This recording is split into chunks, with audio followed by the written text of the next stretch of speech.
చూడమే ఆటే నా పొగరు. గ్లోబల్ స్టార్ రామ్ చరణ్ పెద్ద సినిమా రిలీజ్కి ముందే ఆల్ టైమ్ రికార్డ్స్ క్రియేట్ చేస్తుందంటే మాత్రం చాలా బిగ్గెస్ట్ థింగ్లా కనిపిస్తుంది. ఎందుకంటే ఈ సినిమా సాధించేటువంటి రికార్డ్స్ కావచ్చు, రివార్డ్స్ కావచ్చు, ఈ సినిమా సాధించేటువంటి క్రేజ్ కావచ్చు, బజ్ కావచ్చు, ఒక భారీ స్థాయిలో ఉండబోతుందనేట్టుగానే ఇప్పటికీ కనిపిస్తుంది మనకు. ఈ సినిమా నార్త్ అమెరికాలో అడ్వాన్స్ బుకింగ్స్లో ఆల్ టైమ్ రికార్డు క్రియేట్ చేసింది. ఇప్పటివరకు ఆ రికార్డు ఒరిజినల్ గ్యాంగ్స్టర్ సినిమా మీద మాత్రం ఉందంటే $82,000 మాత్రమే అది కలెక్ట్ చేసినటువంటి సందర్భం కనిపిస్తుంది. దాన్ని దాటేసి కేవలం చాలా తక్కువ టైంలోనే పెద్ద సినిమా $1,00,000 కలెక్ట్ చేసినట్టు మాత్రం చాలా బిగ్గెస్ట్ థింగ్లా కనిపిస్తుంది. ఎందుకు రామ్ చరణ్ సినిమా కాబట్టి రామ్ చరణ్ మాత్రమే కనిపిస్తున్న హైలైట్ కావచ్చు, ఆ సినిమాకి సంబంధించినటువంటి ఒక 2 గ్లింప్స్ 2 పాటలు, ఈ 4 చాలు ఆ సినిమా మీద ఎంత పెద్ద అంచనాలు ఉన్నాయి, ఎంత పెద్ద భారీ స్థాయిలో ఎక్స్పెక్టేషన్స్ ఉన్నాయనేది మాత్రం తెలియడానికి ఈ రెండు విషయాలు మాత్రమే చాలా స్పష్టంగా మనకి కనిపిస్తున్నాయి, అర్థమవుతున్నాయి. అంటే 2 గ్లింప్స్, ఆ 2 గ్లింప్స్లో కూడా డిఫరెంట్, అంటే ఒకటి క్రికెట్ బ్యాక్డ్రాప్లో వచ్చేది, ఒక తర్వాత ఇంకొకటి మల్లయోధుడు బ్యాక్డ్రాప్లో వచ్చేటువంటి 2 గ్లింప్స్ కూడా డిఫరెంట్గా ఉంటుంది, చాలా ఎక్స్ట్రాడినరీగా ఉన్నట్టుగా మనకు అర్థమవుతుంది. ఆ తర్వాత వచ్చినటువంటి 2 పాటలు కూడా 2 బ్యూటిఫుల్గా ఎక్స్ట్రాడినరీగా ఉండబోతున్నాయి అన్నట్టుగా మనకి, అంటే సినిమాలో బాగుంటాయి, ఆడియో పరంగా ఆల్రెడీ రికార్డ్స్ క్రియేట్ చేశాయి కాబట్టి సినిమాలో కూడా మరో స్థాయిలో ఉంటాయి అన్నట్టుగా మనకు అర్థమవుతుంది.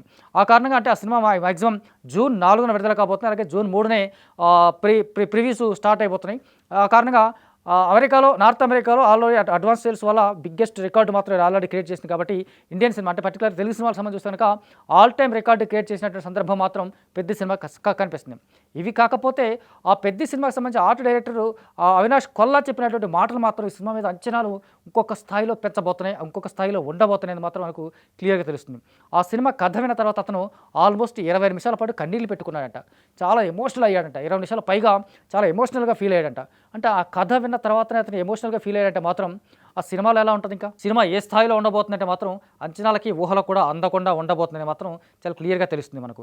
అంటే దాంతోపాటు ఆ సినిమాకి సంబంధించిన సెట్స్ కావచ్చు, విలేజ్ బ్యాక్డ్రాప్ సెట్స్ కావచ్చు, లేకపోతే ఆ సెట్స్ వెనక ఉన్నటువంటి న్యాచురల్ లొకేషన్స్ క్రియేట్ చేసినట్టు కావచ్చు, లేకపోతే అద్భుతమైనటువంటి ఒక విలేజ్ సెటప్ మాత్రం సెట్ చేయడం, దాంతోపాటు ఆ విలేజ్లో జరిగేటువంటి ఒక క్రికెట్ నేపథ్యంలో వచ్చేటువంటి సెట్స్ కావచ్చు, ఆ సెట్ కూడా చాలా చాలా న్యాచురల్గా, నిజంగా ఇది ఒరిజినల్ విలేజ్ ఏమో, ఆ ఊరు చుట్టూ వచ్చినటువంటి ఒక మైదానం కావచ్చు, ఆ మైదానంలో క్రికెట్ ఆడుతున్నారా వీళ్ళు, నిజంగా ఒక ఊర్లోనే జరుగుతున్నట్టుగా క్రియేట్ చేసినటువంటి ఒక సెట్ కూడా ఈ సినిమాకి సంబంధించినటువంటి ఒక హైలైట్గా కనిపించబోతుంది, చాలా బిగ్గెస్ట్ థింగ్లాగా ఒక కనిపించబోతుంది మాత్రం అవినాష్ కొల్లా చెప్తున్నటువంటి మాటలు మాత్రం సినిమా మీద అంచనాలు మరో స్థాయిలో పెంచబోతున్నది మాత్రం చాలా క్లియర్గా తెలుస్తుంది.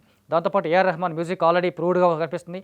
2 పాటలు ఆల్రెడీ, అంటే ఇప్పటివరకు మనకి తెలుగు సినిమాలకు సంబంధించి చూస్తే కనుక ఏఆర్ రెహమాన్ ఇచ్చినటువంటి తెలుగు సినిమాలన్నీ కూడా బిగ్గెస్ట్ ఫ్లాప్స్గానే కనిపిస్తూ ఉంటాయి. అంటే పాటలు బాగున్నప్పుడు కూడా సినిమాలకు చూస్తే కనుక కమర్షియల్గా పెద్దగా విజయాలు సాధించలేదు మాత్రం చాలా క్లియర్ తెలుసు. అందుకే ఆ కారణంగానే ఏఆర్ రెహమాన్ తెలుగు సినిమాలకు చాలా గ్యాప్ ఇచ్చాడు. ఆ గ్యాప్ను ఫుల్ఫిల్ చేసేలాగా, ఆ గ్యాప్ నెక్స్ట్ స్థాయిలో చూపించేలాగా ఏఆర్ రెహమాన్ పెద్ద సినిమాకి సంగీతం అందించబోతున్నది మాత్రం మనకు క్లియర్గా తెలుస్తుంది. మనకు ఆల్రెడీ 2 పాటలు బిగ్గెస్ట్ హిట్ అయినాయి. దాంతోపాటు ఈ సినిమాకి సంబంధించినటువంటి నేపథ్య సంగీతం మాత్రం ఈ సినిమాకు ఒక బ్యాక్ బోన్గా నిలబోతుందని చెప్పేసి చాలా క్లియర్గా తెలుస్తుంది. దానికోసం ఏఆర్ రెహమాన్ చాలా హార్డ్ వర్క్ చేస్తున్నట్టుగాను, ఏఆర్ రెహమాన్ చాలా కాన్సన్ట్రేట్ చేస్తున్నట్టుగాను, చాలా స్పెషల్ ఎఫర్ట్ పెట్టి మరి ఈ సినిమాకి సంబంధించినటువంటి రికార్డింగ్ కూడా క్రియేట్ చేస్తున్నట్టు మాత్రం చాలా వరకు తెలుస్తుంది మనకు. దర్శకుడిగా బుచ్చిబాబు ఉప్పెన తర్వాత చేసినటువంటి ఒక క్రియేట్ చేసినటువంటి మ్యాజిక్ మాత్రం, ఉప్పెనతో చేసినటువంటి మ్యాజిక్ చాలా మందికి ఆశ్చర్యపరుస్తుంది. ఆ మ్యాజిక్కి మించి అసలు మ్యాజిక్ సంబంధం లేనట్టుగా ఒక బిగ్గెస్ట్ స్థాయిలో ఒక బిగ్గెస్ట్ పాన్ ఇండియా స్టార్ హీరోని డైరెక్ట్ చేసినటువంటి సినిమాగా పెద్ద ఉంది అనేటట్టుగా మనకి స్పష్టంగా క్లియర్గా ఇప్పటికే అర్థమైపోతుంది, తెలుస్తుంది మనకు.